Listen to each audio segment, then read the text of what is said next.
नमस्कार दोस्तों, car mirror के आज के एपिसोड में आपका बहुत बहुत स्वागत है। दोस्तों आज बात करते हैं टेजर या टाइजर जिसको बोलते हैं और फ्रॉन्क्स के बारे में बात करते हैं कि इनमें से कौन सी गाड़ी लेनी चाहिए, कौन सी गाड़ी बेहतर है।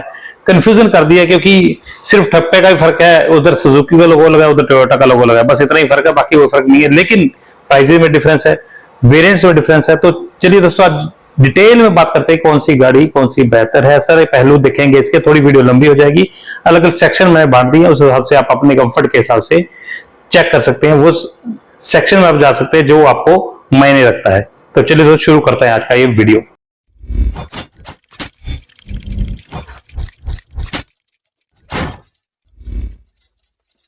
दोस्तों पहले फ्रॉन्क्स आई थी। फ्रॉन्क्स के अंदर दो तरह के इंजन आए थे, उसके अंदर नेचुरल एस्पिरेटेड और टर्बो इंजन के साथ साथ एक सीएनजी का बाद में विकल्प भी जोड़ा गया। तो ये तीन विकल्प आ रहे थे फ्रॉन्क्स के अंदर। वैसा ही टाइजर के अंदर अभी पिछले दिनों में लॉन्च कर दी गई रीबैज्ड वर्जन फ्रॉन्क्स का टोयोटा के शोरूम के अंदर दिखाई देता है। तो शुरुआत करते हैं तो शक्ल सूरत में दोस्तों आइडेंटिकली फ्रंट से देखा है तो थैंक गॉड बलेनो और ग्लांजा जैसी गलती अब नहीं की इन्होंने। अब दोनों गाड़ियां काफी डिफरेंट नजर आती हैं फ्रंट से देखने पे, दोनों गाड़ियां सेम नहीं नजर आती। जहां पे बलेनो का प्लेटफॉर्म उठा के थोड़ा ग्रैंड विटारा का तड़का लगा के गाड़ी को पेश किया गया है फ्रॉन्क्स को, वहीं पे इनोवा की थोड़ी सी शक्ल सूरत और फ्रॉन्क्स की कॉपी थोड़ा सा मिक्सअप सा बना के, और फिर जो इनकी गाड़ी आती है अर्बन क्रूजर हाई राइडर, उसका भी कुछ झलकियां फ्रंट में आपको देखने को मिलेगी, जहां पे ब्रॉड सी बड़ी सी लुक हमें देखने को मिलती है। कंप्लीट ग्रिल ब्लैकड आउट की हुई मारुति सुजुकी की फ्रॉन्क्स में। वहीं पे टोयोटा की टेजर के अंदर देखें तो उसमें काफी स्लीक लगता है। इनोवा जो हाई क्रॉस आती है वैसी ही एलिमेंट्स आपको देखने में, स्लीक पट्टियां सी नजर आएंगी देखने में, और लोगो बीच में स्लीक सी निकल कोटिंग क्रोम कोटिंग की जो लाइन जा रही है, स्ट्रिप जा रही है, उसके अंदर एक लोगो टी का नजर आता है, टोयोटा का लोगो। वहां पे फ्रॉन्क्स में देखें तो बड़ा सा क्रोम का इस्तेमाल किया गया, जहां पे सुजुकी का लोगो सेंटर में नजर आता है। साइड प्रोफाइल में देखा तो इलेक्ट्रिकली कोई बड़ा चेंज आपको नजर नहीं आएगा। सिर्फ एक चेंज जो आमतौर पर होता ही है इन दोनों गाड़ियों के अंदर, जब सेम गाड़ी होती है तो अलॉयज का फर्क है, अलॉयज का डिजाइन का फर्क है। हालांकि साइज टायर का सेम ही है। बड़ी बड़ी व्हील आर्चेज, क्लैडिंग, वही चीज आपको नजर आएगी। रियर में जाके देखें, अगर एक्सटीरियर में रियर को खत्म करें बात को, रियर में भी आपको कोई बड़ा चेंज आपको देखने को नहीं मिलेगा। सिर्फ एक ही चीज आपको देखने को मिलेगा, जैसे 3 आइस क्यूब टाइप ये नेक्सा का जो आइडेंटिफिकेशन लेके चलती है फ्रॉन्क्स, वैसी आपको टेल लाइट फ्रंट में जैसी रेंडुलस टेल में भी वैसी ही नजर आएंगी। लेकिन टोयोटा की गाड़ी के अंदर टाइजर के अंदर ये बार बार चक्कर पड़ता है, टाइजर या टेजर के अंदर आपको सी टाइप के आपको एलिमेंट्स नजर आएंगे टेल लाइट के अंदर। बाकी डिजाइन लैंग्वेज वही है, सेम है, कुछ भी फर्क नहीं है।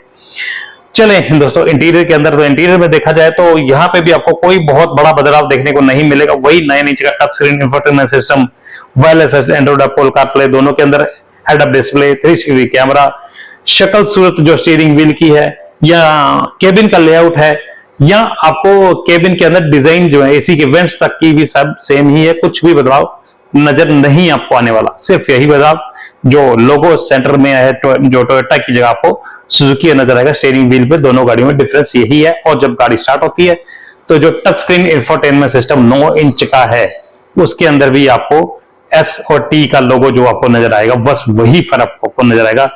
और मोर और लेस बाकी गाड़ी सेम है। कलर्स के अंदर कुछ डिफरेंस थोड़े बहुत डाले गए हैं, वही बस डिफरेंस है। बाकी मेन कलर में और कोई डिफरेंस आपको इंटीरियर में भी बदलाव नजर नहीं आएगा।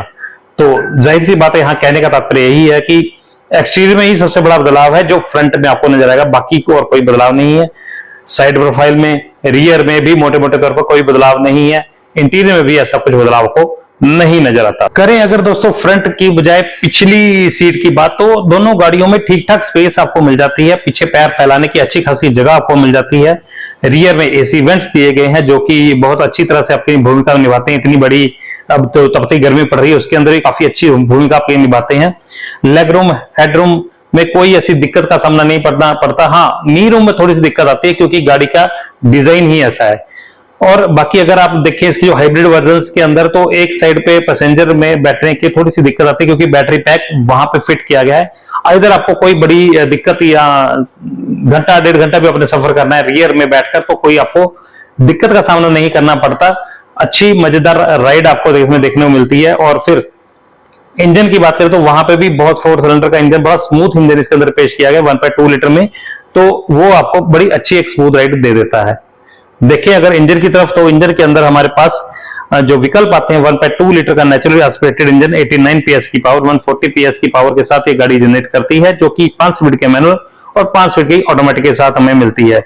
माइलेज क्लेम की जाती है 21.78 और ऑटोमेटिक के अंदर 22.89, यानी 23 के करीब इसे माइलेज ऑटोमेटिक में और 22 के करीब इसे माइलेज मैनुअल में क्लेम की जाती है। अगर करें जो 1.0 लीटर वाला जो टर्बो इंजन है उसकी बात करो तो 99 पीएस की पावर, 148 एनएम की टॉर्क के साथ ये गाड़ी जनरेट करके देती है। और पावर फिगर के साथ माइलेज की बात करें तो मैनुअल 21.5, ऑटोमेटिक 20 के करीब आपको माइलेज बड़े आराम से दे देती है। सीएनजी में भी विकल्प मौजूद है, लेकिन फ्रॉक्स के अंदर 2 विकल्प है, टाइगर के अंदर एक ही विकल्प दिया गया है। तो आगे उसके बारे में बात करते हैं, लेकिन अब कुछ बात करते हैं नेचुरली एस्पिरेटेड के अंदर। दोनों के अंदर 3 ट्रिम दिए गए हैं और 1.0 के अंदर 2 ट्रिम दिए गए हैं। फ्रॉक्स में फायदा एक और मिल जाता है आपको कि 1.0 लीटर में भी आपको 3 ट्रिम मिल जाता है, लेकिन टाइगर के अंदर 2 ही ट्रिम मिल पाता है। तो विकल्प की थोड़ी कमी जरूर महसूस होती है हमें फ्रॉक्स के अलावा टाइगर के अंदर। तो टाइगर की अगर मैं कीमतों की बात करूं और उसका कंपैरिजन करूं फ्रॉक्स से, तो पहले टाइगर से दोस्तों पहले शुरू करते हैं। बात की कीमतें कहां पे जाती है। शुरुआती कीमत ई वेरिएंट इसका 1.2 लीटर का naturally aspirated engine manual transmission के साथ 7,73,000 रुपए का हमें मिल जाता है। यहीं पे 1.2 लीटर के अंदर ऑटोमेटिक की कीमत एस वेरिएंट से शुरू हो जाती है, जो कि हमें 9,12,000 के करीब पड़ता है। और टर्बो के अंदर देखा टर्बो इसमें जी वेरिएंट से शुरू होते हैं। 1.0 लीटर का इंजन जो है वो हमारे पास 10,55,000 रुपए से विकल्प मौजूद है, जो बेस ट्रिम कहा जा सकता है 1.0 लीटर के विकल्प के अंदर। अगर करें ऑटोमेटिक की बात तो जी के अंदर ही ऑटोमेटिक मिल जाता है हमें, जो 11,95,000 से शुरू होता है। टॉप ट्रिम तक जाते जाते दोस्तों इसकी कीमतें 12,87,000 तक पड़ती हैं, जो कि वी वेरिएंट है ऑटोमेटिक के अंदर। सीएनजी सिर्फ एक ही विकल्प मौजूद है, वो भी बेस्ट ट्रिम में, उसके लिए आपको 8,71,000 रुपए देने पड़ेंगे। चलिए अगर फ्रॉक्स की तरफ, तो फ्रॉक्स में अगर देखें तो शुरुआती कीमत 7,51,000 रुपए, जो कि 22 से 23,000 रुपए कम देने पड़ते हैं हमें टाइगर के मुकाबले में। और ऑटोमेटिक शुरू हो जाते हैं इसके अंदर 8,82,000 रुपए में।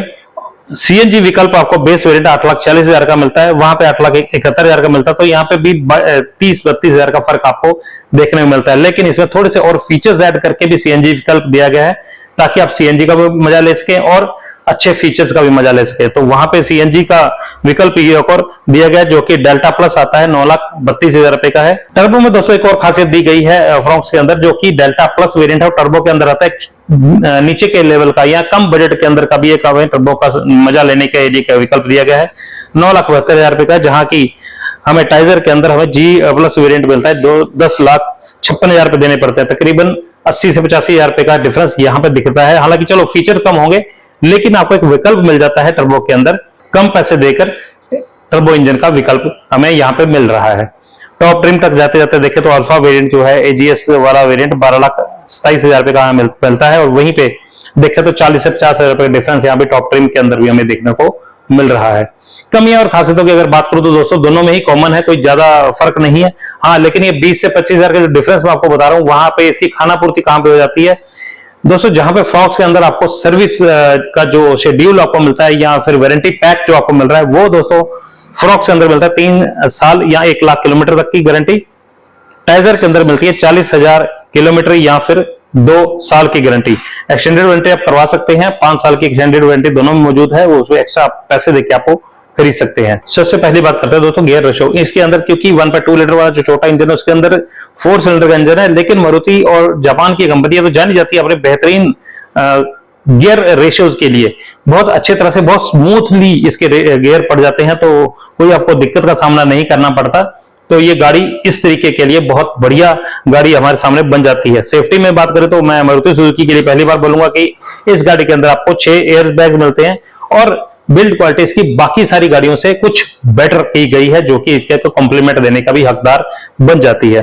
टर्निंग रेडियस की बात करो तो 4.9 मीटर का टर्निंग रेडियस है। ये गाड़ी देखने में लगती नहीं है कि ऐसा टर्निंग रेडियस होगा, सिर्फ 4.9 मीटर के टर्निंग रेडियस के अंदर गाड़ी घूम जाती है। तो आपको रोजमर्रा की जिंदगी में, शहर के अंदर, गांव में, देहात में, कहीं भी तंग सड़कों के अंदर चलाना काफी आसान बनाता है गाड़ी को।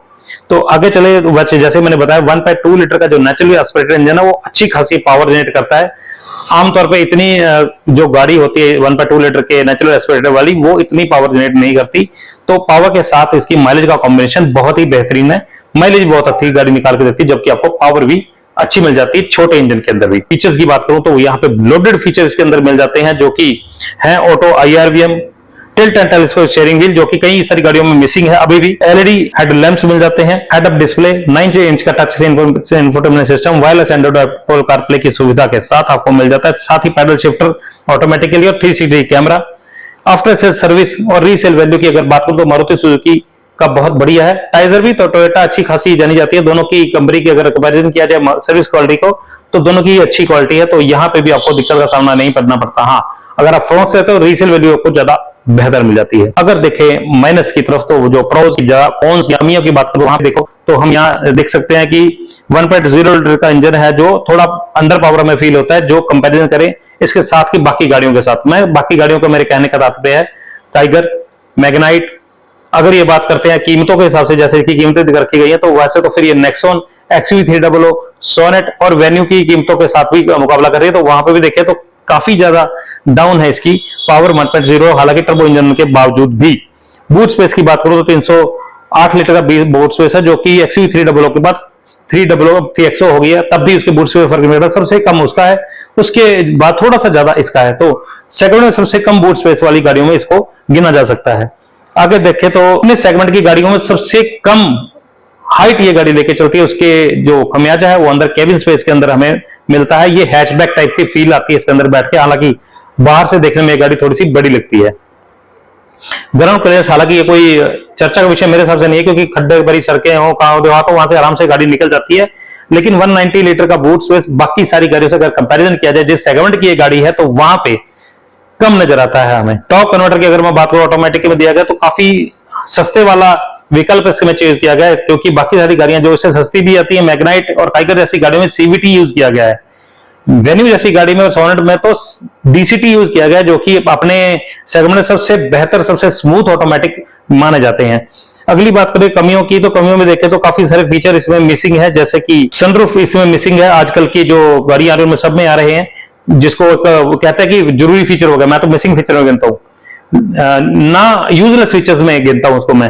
और वेंटिलेटेड सीट्स, डुअल जोन का AC, ये सारी चीजें बाकी सारी गाड़ियों में तकरीबन किसी न किसी गाड़ी में आ रही हैं, लेकिन इन दोनों गाड़ियों में भी ये गाड़ी हमें मिसिंग है। Tyre pressure monitoring system, front parking sensors, front fog lamps भी नहीं इस गाड़ी में, क्योंकि डिजाइन ही ऐसा बनाया गया कि नीचे ही उसको जहां फॉग लैंप होता है वहां पे तो हेडलैम्प है, तो फॉग लैंप भी इसमें मिसिंग है। रेन सेंसिंग वाइपर भी इस गाड़ी में मिसिंग है। बाकी सब गाड़ियों में अब तो XUV3XO या नेक्सॉन जैसी गाड़ियों में 8 स्पीकर आ रहे हैं, इसमें 6 स्पीकर की सुविधा है।